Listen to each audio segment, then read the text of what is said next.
Friends, welcome to Inaya's life. അപ്പോൾ നമ്മളിന്ന് വന്നിട്ടുള്ളത് ഒരു അടിപൊളി ബ്രേക്ക്ഫാസ്റ്റിൻ്റെ റെസിപ്പി ആയിട്ടാണ്. ഒരു മസാല നൂൽപുട്ടാണ്. ഇതിലേക്ക് വേണ്ട ഇൻഗ്രീഡിയൻസ്: അരിപ്പൊടി വേണം, പിന്നെ നമ്മൾ സവാള വേണം, ചിക്കൻ ഉപ്പും മഞ്ഞളും ഇട്ടിട്ട് വേവിച്ചെടുത്ത് പിച്ചെടുത്തതാണ്, പിന്നെ കറിവേപ്പില, ഇഞ്ചി വെളുത്തുള്ളി പച്ചമുളകും കൂടി പേസ്റ്റ് ആക്കിയത്, മല്ലിയില, കുറച്ച് ഉപ്പ്, കുറച്ച് ഓയിൽ. ഇത്രയാണ് ഇതിലേക്ക് ആവശ്യമുള്ളത്. അപ്പോൾ ആദ്യം തന്നെ അരിപ്പൊടിയിലേക്ക് നമുക്ക് കുറച്ച് ഉപ്പ് ചേർത്ത് കൊടുക്കാം. ഇത് ആദ്യം കുഴച്ചെടുക്കാൻ വേണ്ടിയിട്ടുള്ളതാണ്. അപ്പോൾ നല്ല തിളച്ച വെള്ളം ഇതിലേക്ക് ഒഴിച്ചു കൊടുക്കുകയാണ്. ഇതൊക്കെ എല്ലാവരും അരിപ്പൊടിയൊക്കെ എടുക്കുന്നതിനനുസരിച്ച് വെള്ളമൊക്കെ എടുത്തിട്ട് ചെയ്യുക കേട്ടോ. നമ്മൾ കുറച്ച് അധികം മെമ്പേഴ്സ് ഉണ്ട്, അപ്പോൾ അതുകൊണ്ട് അരിപ്പൊടിയും കുറച്ച് അധികം എടുത്തിട്ടുണ്ട്. പത്തിരിക്ക് കുഴക്കുന്ന പോലെ അത്രയ്ക്ക് അങ്ങോട്ട് വേവൊന്നും വേണ്ട കേട്ടോ. അതുകൊണ്ട് ജസ്റ്റ് ഇങ്ങനെ തിളച്ച വെള്ളം ഒഴിച്ചു കൊടുത്താൽ മാത്രം മതി. ഈ നൂൽപുട്ട് കഴിക്കാൻ നല്ല ടേസ്റ്റാണ്. ഇതിലേക്ക് വേറെ കറിൻ്റെ ഒന്നും ആവശ്യമില്ല. അപ്പോൾ ചൂടൊന്ന് കുറച്ച് കുറഞ്ഞതിന് ശേഷം നമുക്കിത് നന്നായിട്ടൊന്ന് കുഴച്ചിട്ട് തന്നെ എടുക്കാം. കുറച്ചൊക്കെ നന്നായിട്ട് കുഴക്കുക തന്നെ വേണം കേട്ടോ, എന്നാലേ ആ ഒരു കറക്റ്റ് ആ സോഫ്റ്റായിട്ട് നമുക്ക് കിട്ടുള്ളൂ. അപ്പോൾ ഇത് നന്നായിട്ട് കുഴച്ചെടുത്ത് കഴിഞ്ഞു. ഇനി അടുത്ത സ്റ്റെപ്പിലേക്ക് പോവാം. അപ്പോൾ ഇനി ഒരു പാന് അടുപ്പിൽ വെച്ചിട്ട് കുക്കിംഗ് ഓയിൽ, ഏതെങ്കിലും ഒരു കുക്കിംഗ് ഓയിൽ നമുക്ക് കുറച്ച് ഒഴിച്ചു കൊടുക്കാം. സവാള വാടാൻ വേണ്ടിയിട്ടുള്ള അത്രയും മതി. ഞാനിവിടെ കുറച്ച് സൺഫ്ലവർ ഓയിലാണ് ഒഴിച്ചു കൊടുക്കുന്നത്.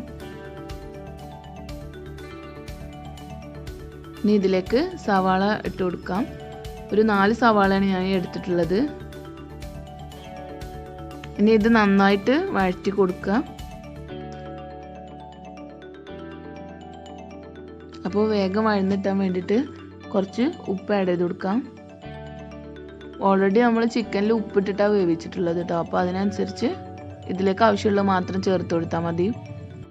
അപ്പോൾ സവാള നന്നായിട്ട് വഴണ്ട് വന്നിട്ടുണ്ട്. ഇനി ഇതിലേക്ക് നമ്മൾ പേസ്റ്റ് ആക്കി വെച്ച് ഇഞ്ചി വെളുത്തുള്ളി പച്ചമുളക് അത് ഇട്ട് കൊടുക്കാം.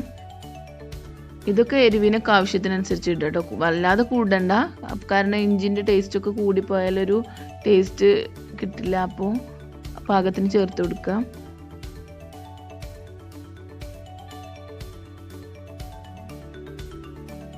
ഇനി ഇതിലേക്ക് കുറച്ച് കറിവേപ്പില പിച്ചിട്ട് കൊടുക്കാം.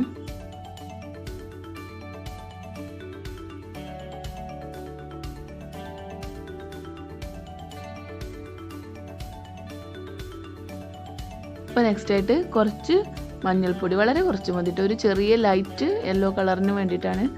അത്രയും മഞ്ഞൾപ്പൊടി ഇട്ട് കൊടുക്കാം. ഓൾറെഡി ചിക്കനിലും മഞ്ഞൾപ്പൊടിയും ചേർത്തിട്ടുണ്ട്. ഇനി നമ്മൾ വേവിച്ച് പിച്ചെടുത്ത ചിക്കന് ഇതിലേക്ക് ആഡ് ചെയ്ത് കൊടുക്കാം.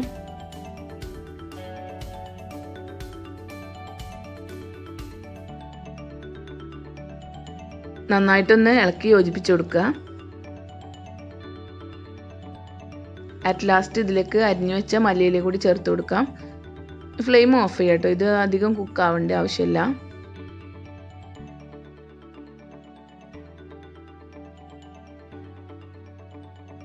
അപ്പോൾ ഇതിൻ്റെ ഫില്ലിങ്ങിനുള്ള മസാല റെഡി ആയിട്ടുണ്ട്.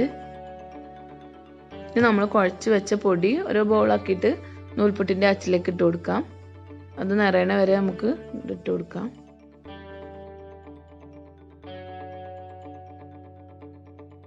അപ്പോൾ ഇനി പുട്ടുണ്ടാക്കാൻ വേണ്ടിയിട്ട് ആദ്യം തന്നെ ഈ മസാല നമുക്ക് ഈ പുട്ടിൻ്റെ ഈ അച്ചിലേക്ക് ഇട്ട് കൊടുക്കാം.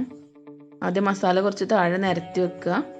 അപ്പോൾ അതിന് ശേഷം അതിൻ്റെ മേലെ നമുക്ക് ഈ നൂൽപുട്ടൊന്ന് ചുറ്റിയിട്ടെടുക്കാം.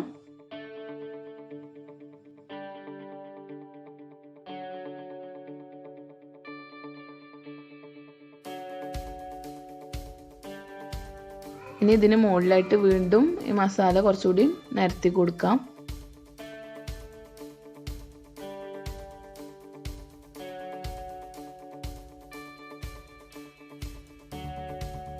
ഇനി ഇതിന് മുകളിലേക്ക് വീണ്ടും നമുക്ക് നൂൽപുട്ടൊന്ന് വീഴ്ച കൊടുക്കാം.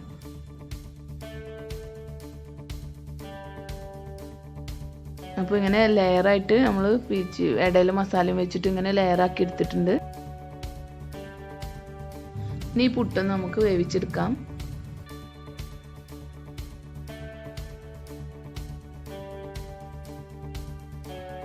ഇതുപോലെ ബാക്കിയുള്ള പുട്ടും കൂടി ഉണ്ടാക്കിയിട്ടെടുക്കാം. വളരെ ടേസ്റ്റി ആയിട്ടുള്ള ഈസി ആയിട്ടുള്ള ഒരു റെസിപ്പിയാണ് കേട്ടോ ഇത്. അപ്പോൾ നമ്മളെ പുട്ടെല്ലാം റെഡി ആയിട്ട് കഴിഞ്ഞു.